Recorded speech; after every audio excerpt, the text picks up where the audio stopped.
满头白发的单身富婆却盯上修空调的小鲜肉。本以为富婆会有所矜持，可没想到就在杰克修完空调时，富婆却向他提出了一个特别的问题。Can you fix more than just my air conditioner? 面对富婆毫不掩饰的示爱与挑逗，杰克竟不为所动，果断而坚决地拒绝了她的殷勤。然而，富婆却并非轻易言弃之人，她抛出了更加诱人的筹码，试图打动这个清高的年轻人。I can make you rich.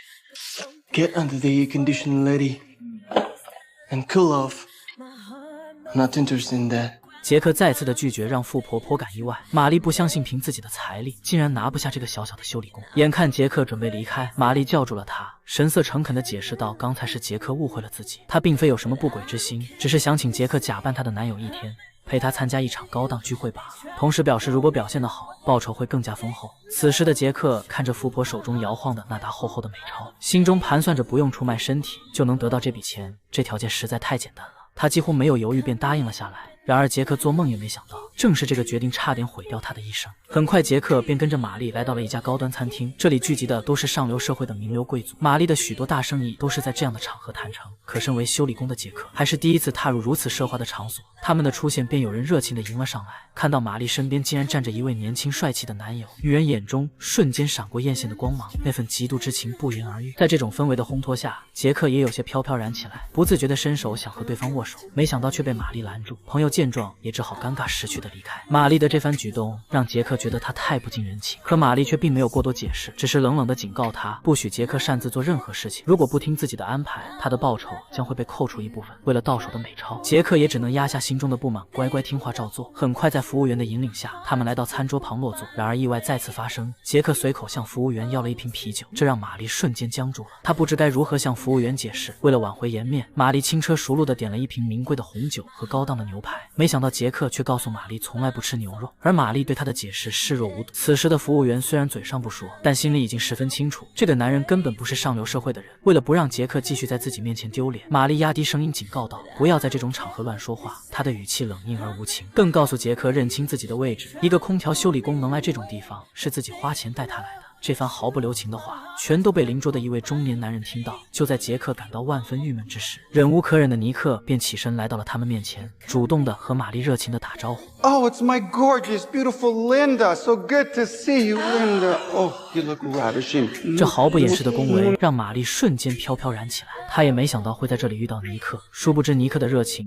都是做给别人看的。还没等玛丽从意外中回过神来，尼克就当着所有人的面问玛丽离婚协议中的条款看清楚了没有。原来玛丽和尼克是一对正在闹离婚的夫妻。为了不引起周围人的注意，玛丽压低声音请尼克坐下慢慢商谈。夫妻俩的这番举动瞬间让杰克成了一个摆设，他们自顾自地谈起了离婚的细节，而俩人最大的分歧就是财产该如何分配。越是有钱人遇到这种问题就越难处理。没想到此时玛丽突然表示自己已经找到了新的爱人，同时反问尼克是否也找到了另一半。尼克却不屑一顾地回答自己从未找过任何人。可玛丽一眼就看穿了他的心思，尼克是想用这件事让法律认定自己婚内出轨，这样在分配财产时尼克就能占据上风。但玛丽早有准备，她打了个无声的手势，一位身穿红色礼服的女孩缓缓走了出来。尼克瞬间愣住了，没想到相处20年的妻子竟然如此了解他喜欢哪种类型的女人。然而当女人与杰克对视的瞬间，两人心中都掀起了惊涛骇浪。原来女人不是别人，正是杰克的初恋安娜，更是他此生最爱的人。 I like her. 看着尼克色眯眯的眼神，玛丽轻描淡写的说道：“只要尼克愿意，随时可以把安娜带走。”两人这番毫不避讳的交易让安娜有些不知所措，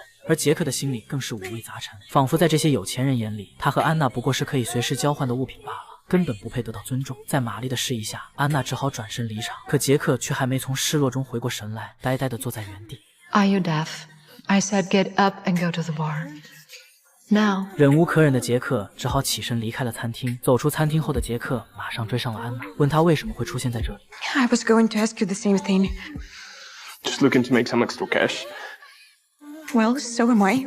How dare you? How dare you leave me 2 years ago? Only because he loved you so much. 此时服务员端着2杯酒走了过来，当安娜也想拿起杯子喝酒时，杰克却下意识地伸手阻止了她。他的这一举动让安娜感受到了杰克对自己的关心和爱意。还不等安娜把酒喝完，杰克便问她知不知道自己正在出卖灵魂。 Yes, I do. Thank you very much. Do you realize that this is all because of you, Mike? I have to put myself through this because I'll never be happy in my life. At least with this, I can drink expensive whiskey. 原来当年杰克之所以选择离开安娜，是因为不想让安娜跟着自己过穷困潦倒的生活。他以为放手是对她最好的爱，却没想到命运让两人在这场荒诞的聚会上重逢。更没想到安娜会因为失去他而失去了对生活的渴望。想到这里，杰克再次恳求他不要再这样堕落下去了。 I already took the money. It's too late. 就在此时，玛丽和尼克也走了出来，看着玛丽脸上洋溢的兴奋表情，就知道他们已经达成了一致意见。而尼克眼中流露出的神色，也看得出他对安娜十分满意。随后，他当着杰克的面，迫不及待地带着安娜离开了酒店。安娜回头看向杰克的那一刻，眼中满是无奈与悲伤。此时的杰克终于意识到，他不能让自己心爱的女人就这样跟一个糟老头子过一生。而玛丽却打断了他的思绪，从他那充满渴望的眼神中，不难看出他对这个年轻男人的欲望。没想到杰克却微微一笑，做出了一个让所有人震惊的举动。他愤怒地走到餐厅中央，开始脱下自己的外套。玛丽被杰克这反常的行为吓了一跳，厉声质问他想干什么。可没想到杰克却并没有停止他的行为，而是继续脱掉了自己的衬衫。 Are you fucking crazy? You are ruining my reputation. Yeah. Of course. I know that. And I'm enjoying it. 接着他将裤子扔到了玛丽身上，这一幕让在场所有人都目瞪口呆。原来这些都是玛丽给他买的衣服，而杰克之所以这么做，就是故意让玛丽当众出丑。就在他转身准备离开酒店时，却意外看到了不知何时出现的安娜。 I'm an idiot. I'm a moron. Jerk, you fool. Hey, the hell's going on here? Old man, I'm warning you. If you interrupt me again, I'm gonna smash your face on that damn table. 尼克也看出了杰克心中的愤怒，于是便将矛头转移到了玛丽身上。因为玛丽曾经答应过尼克会给他一个年轻漂亮的女友，可玛丽根本不想理会他，独自离开了酒店。与此同时，杰克深情地牵起安娜的手，对她说到自己可能没有太多的钱去买昂贵的东西，但他会拼命工作来养活玛丽。这次他不会再离开玛丽了。听到杰克发自内心的话，安娜露出了甜蜜的笑容。她告诉杰克自己不需要昂贵的东西，只想跟杰克回家。他们这份真挚的爱情让在场的人都为之动容。真正的爱情从来不是用金钱和物质来衡量的，金钱可以买来奢华的生活，却买不来真挚的感情。财富可以换来短暂的欢愉，却换不来心灵的归属。当我们在追逐物质的路上越走越远时，不妨停下来想一想，什么才是我们真正想要的生活。